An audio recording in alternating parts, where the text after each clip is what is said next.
Gasro mulai ya.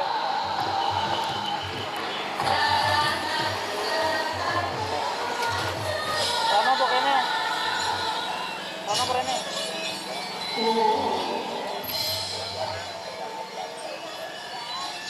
Sekali nguyur rasa balik. Dan tujuh nih kok.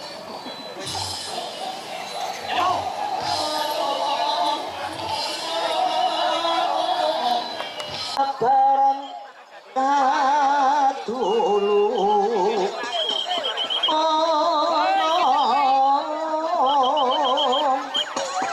Bagong jasa lebur Wali Sumitra Tanoyo para anret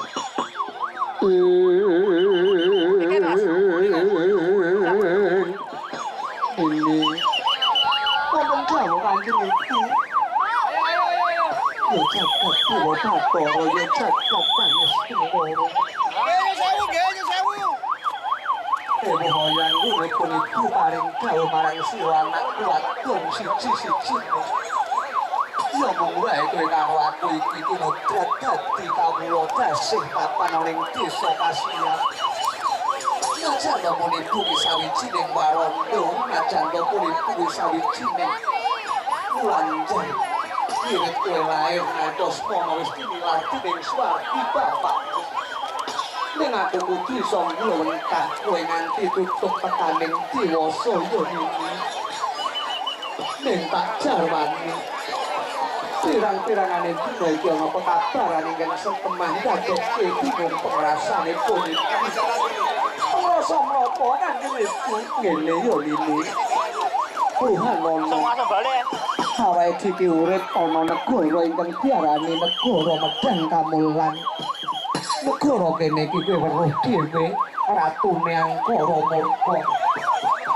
coba tumindak Angkara tumindak tak sira nyiksa marang para kawula Wakala kena kirani Prabu Dewata Cengkaki Bani Karengan bahar dadi ning manungsa saben sakulan ping 3 dasa hari pisan kawula dasih ingkang pradesan Cigilir kudu asung manungsa siji kanggo tadah dahare Kanjeng Singgih mongko dina iki kowe karo aku minajan to sipating wanita najan to kulit putih warondo ning dadi pengareping kawula uripku nampa pekabaran kuwa warga aku utawa desa Kasihan kudu asong wujuding manungsa siji kanggo dahare Kanjeng Singgih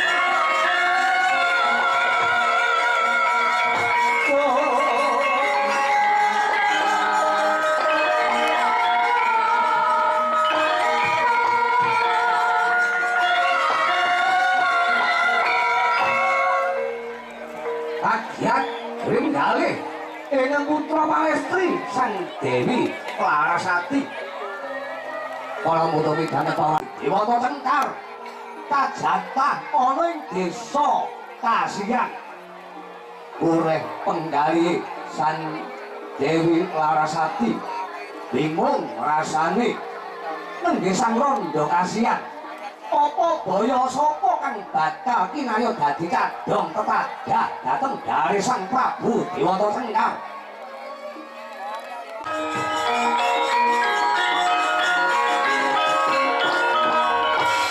kami pasang kali mandaku ugi terbingung tuah manu bawain kawan-kawan Yung Rondo Kasihan Yun Panapunten Kuami Dana Pawarto Tawan Panis Padu kalian Putra Sang Dewi Larasati mantap rumpi pulau mriko wingking saking pulau Majeti siswanipun sangat jisopo nami kula pun duro keparing kula suwan ngaso jengandika madhepokan kalian pakartenipun Ratu Angkara Murka ing Medang Kamulan kula badhe sabiyantu Sang Dewi Larasati miwah Biung Rondo kasihan Raden Paduka sinten nami kula Dura Raden kula pinarake ing prayoga Raden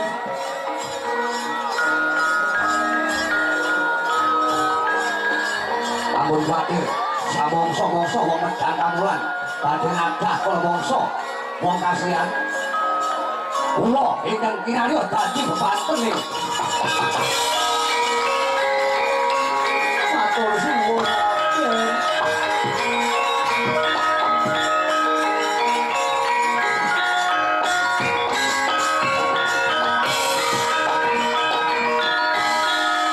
matur sembah nuwun Paduka sinten nami kula Dura kula siswanipun Sang Aji Saka ingkang dinten samangke lelana wonten ing Pulo Jawa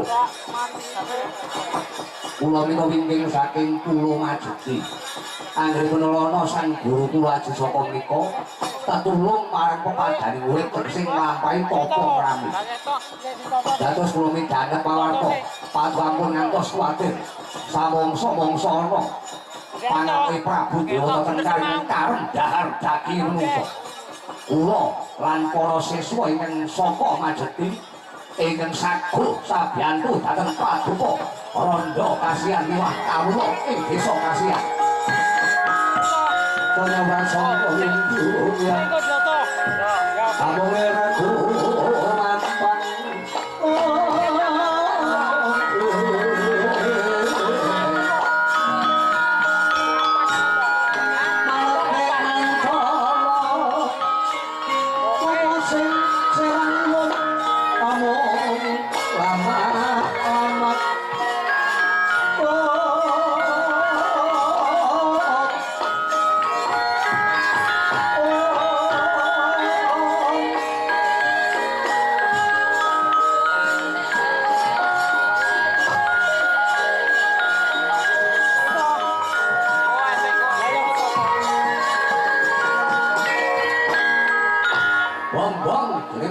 Sang Rondo kasihan liwat Sang Dewi Arasati labet penandangi lo angin kedah asung wujuding jejatah dahar daging menungso tinulungan dening Raden Dara siswane Sang Joko Sengkala utawa Sang Aji Saka kota-kotanipun marika semono dereng ngantos dawuh nimbal panandika ibarat wong inang dereng abang cara ngidul durung asat kedadak saru getring jaba minggaing singgil utawa bali agung ing desa kasihan utusan saka medhang kamulan Begawan Kumbara Sakti Rondo kasihan Rondo kasihan kasihan Rondo ayo sapa iki wong sakwate kuwi iki jopo kapan teman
kok dadi pinangki sing ora-ora.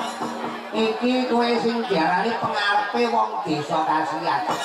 Kowe jenenge kondange pawartane saka Njaban Rangkah, kowe karan Rondo Kasihan. Bener ya? Wis paten campur popo kendang. Napa sampeyan ora pati kok. Anyatane teko kene ya mesti lulus raharja kali saka Buddha Pangantana. Najan to manut nek raja keblantran keblasok-blasok. Nek bakune ora teko ngen to iki. Wis paten campur kendang monggo lenggah pinarak ingkang prayoga lan punggung. Ya, wis ora kurang prayoga nggon ngulungguh. Ya mong ngene ya, Mbok Rondo Kasihan. Manut pawarta sing tak krungu, Mbok Bakul sinambi wara-wara sinambi widak. Ingkang tanggung jawab abang ijone ya paling getire kahanan ana ing desa Kasihan kuwi kowe. Lurah utawa Demang utawa Carik lan sapanunggalane kawula kabeh iki teluke karo kowe. Lah mongko kowe ngerti dhewe. Manut pernatan aturan negara Medang Kamulan. Jroning 10 dina iki sing kudu asung wujuding dedahar Kanjeng Sinuwun Prabu Dewata Cangkar rupa manungsa kuwi jatahe desa Kasihan. Kasihan telo. Mula dina iki piye? Santene wis enek 3 dina kok kowe langsung wujuding pekabaran sapa sing kok kirim ning kutha raja. Ane nganti kapolnyata dina iki ora ana wujuding swasana ora ana pawongan sing kok sedatake kanggo dalane Kanjeng Sinuwun. Ane Kanjeng Sinuwun Dewata Cangkar kowe. Sapa sing tanggung jawab? Nuwun pangapunten kula menika iki bingung. Wis ora usah bingung wong kawula wong cilik bingung. Kowe iki wong cilik iso mangan wis apik. Iso ambekan iso urip wis mantep.